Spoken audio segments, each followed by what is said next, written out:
ఆదికాండము 3వ అధ్యాయం. దేవుడైన యెహోవా చేసిన సమస్త భూజంతువులలో సర్పము యుక్తిగలదై ఉండెను. అది ఆ స్త్రీతో, ఇది నిజమా?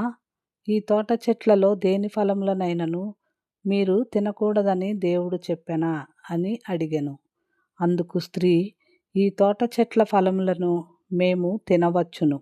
అయితే తోట మధ్యనున్న చెట్టు ఫలములను గూర్చి దేవుడు మీరు చావకుండునట్లు వాటిని తినకూడదనియు వాటిని ముట్టకూడదనియు చెప్పెనని సర్పముతో అనెను. అందుకు సర్పము, మీరు చావనే చావరు. ఏలయనగా మీరు వాటిని తినుదినమున మీ కన్నులు తెరువబడుననియు మీరు మంచి చెడ్డలను ఎరిగిన వారై దేవతల వలె ఉందురనియు దేవునికి తెలియనని స్త్రీతో చెప్పగా, స్త్రీ ఆ వృక్షము ఆహారమునకు మంచిదియు కన్నులకు అందమైనదియు వివేకమిచ్చు రమ్యమైనదియునై ఉండుట చూచినప్పుడు ఆమె దాని ఫలములలో కొన్ని తీసుకొని తిని తనతో పాటు తన భర్తకును ఇచ్చెను. అతడు కూడా తినెను. అప్పుడు వారిద్దరి కన్నులు తెరువబడెను. వారు తాము దిగంబరులమని తెలుసుకొని అంజూరపు ఆకులు కుట్టి తమకు కచ్చడములను చేసుకొనిరి.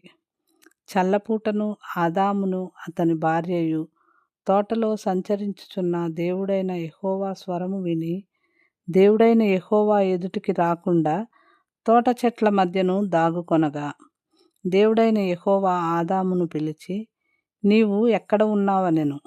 అందుకతడు, నేను తోటలో నీ స్వరము వినినప్పుడు దిగంబరినిగా ఉంటిని గనుక భయపడి దాగుకొంటిననెను. అందుకాయన, నీవు దిగంబరివని నీకు తెలిపిన వాడెవడు?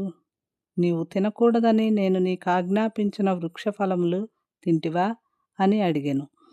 అందుకు ఆదాము, నాతో ఉండుటకు నీవు నాకిచ్చిన ఈ స్త్రీయే ఆ వృక్ష ఫలములు కొన్ని నాకియ్యగా నేను తింటిననెను. అప్పుడు దేవుడైన యెహోవా స్త్రీతో, నీవు చేసినది ఏమిటని అడుగగా, స్త్రీ, సర్పము నన్ను మోసపుచ్చినందున తింటిననెను. అందుకు దేవుడైన యెహోవా సర్పముతో, నీవు దీని చేసినందున పశువులన్నిటిలోనూ భూజంతువులన్నిటిలోనూ నీవు శపించబడిన దానవై నీ కడుపుతో ప్రాకుచు నీవు బ్రతుకు దినములన్నీయు మన్ను తిందువు. మరియు నీకును స్త్రీకిని నీ సంతానమునకును ఆమె సంతానమునకును వైరము కలుగచేసేదను. అది నిన్ను తల మీద కొట్టును, నీవు దానిని మడిమ మీద కొట్టుదువని చెప్పెను. ఆయన స్త్రీతో, నీ ప్రయాసమును నీ గర్భవేదనను నేను మిక్కిలి హెచ్చించెదను. వేదనతో పిల్లలను కందువు. నీ భర్త ఎడల నీకు వాంఛ కలుగును, అతడు నిన్ను ఏలునని చెప్పెను. ఆయన ఆదాముతో, నీవు నీ భార్య మాట విని తినవద్దని నేను నీకు ఆజ్ఞాపించిన వృక్ష ఫలములు తింటివి కనుక నీ నిమిత్తము నేల శపింపబడి ఉన్నది. ప్రయాసముతోనే నీవు బ్రతుకు దినములన్నీయు దాని పంట తిందువు.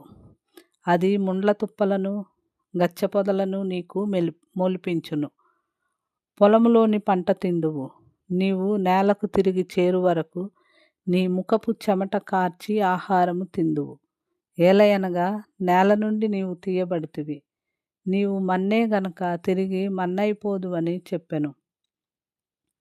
ఆదాము తన భార్యకు హవ్వ అని పేరు పెట్టెను. ఏలయనగా ఆమె జీవము గల ప్రతివానికిని తల్లి. దేవుడైన యెహోవా ఆదామునకును అతని భార్యకును చర్మపు చొక్కాయిలను చేయించి వారికి తొడిగించెను.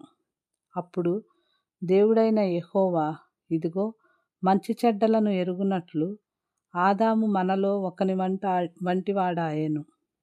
కాబట్టి అతడు ఒకవేళ తన చెయ్యి చాచి జీవవృక్ష ఫలములను కూడా తీసుకొని తిని నిరంతరము జీవించునేమో అని దేవుడైన యెహోవా అతడు ఏ నేల నుండి తీయబడెనో దాని సేద్యపరచుటకును ఏదెను తోటలో నుండి అతన్ని పంపివేశెను. అప్పుడు ఆయన ఆదామును వెళ్ళగొట్టి ఏదెను తోటకు తూర్పు దిక్కున కెరూబులను జీవవృక్షమునకు పోవు మార్గమును కాచుటకు ఇటు అటు తిరుగుచున్న ఖడ్గజ్వాలలను నిలువబెట్టెను. Thank you for watching. Please like, share, and subscribe in BGA Family World.